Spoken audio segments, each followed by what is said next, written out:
പുനലൂരിൽ യുവാവിന് വെട്ടേറ്റു. ചെമ്മന്തൂർ സ്വദേശി നൌഷാദിനാണ് വെട്ടേറ്റത്. വ്യക്തിവൈരാഗ്യമാണ് ആക്രമണത്തിന് പിന്നിലാണെന്നാണ് സൂചന. സംഭവത്തിൽ നൌഷാദിനെ വെട്ടിയ ചെമ്മന്തൂർ കുതിരച്ചിറ സ്വദേശി പ്രഭിലാലിനെ പോലീസ് അറസ്റ്റ് ചെയ്ത് പിന്നീട് റിമാൻഡ് ചെയ്തു. തലയ്ക്കും മുഖത്തും ഗുരുതരമായി പരിക്കേറ്റ നൌഷാദിനെ പുനലൂർ താലൂക്ക് ആശുപത്രിയിൽ എത്തിച്ച് പ്രാഥമിക ചികിത്സകൾക്ക് ശേഷം തിരുവനന്തപുരം മെഡിക്കൽ കോളേജ് ആശുപത്രിയിലേക്ക് മാറ്റി. ഇരുവരും ചെമ്മന്തൂരിൽ അടുത്തടുത്ത മുറികളിൽ വാടകയ്ക്ക് താമസിക്കുന്നവരാണ്. നൌഷാദിനെ വെട്ടാൻ ഉപയോഗിച്ച ആയുധം വെട്ടേറ്റ സ്ഥലത്തിന് സമീപത്ത് നിന്നും കണ്ടെത്തിയിട്ടുണ്ട്. പുനലൂർ പോലീസിന്റെ നേതൃത്വത്തിൽ പ്രതിയെ പിന്നീട് കണ്ടെത്തുകയായിരുന്നു.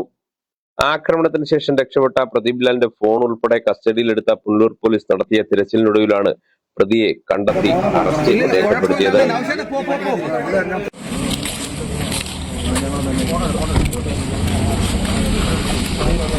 തിരിച്ചു കൊടുത്തിട്ട്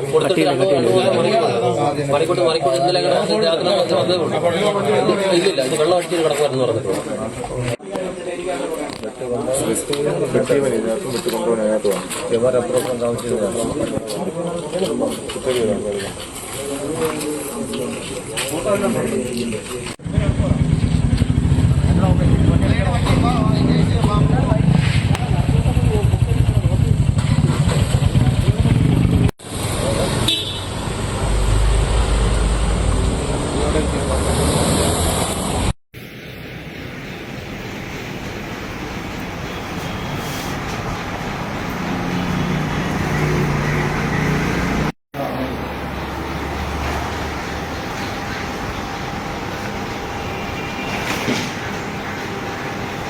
ന്യൂസ് ബ്യൂറോ, പുനലൂർ.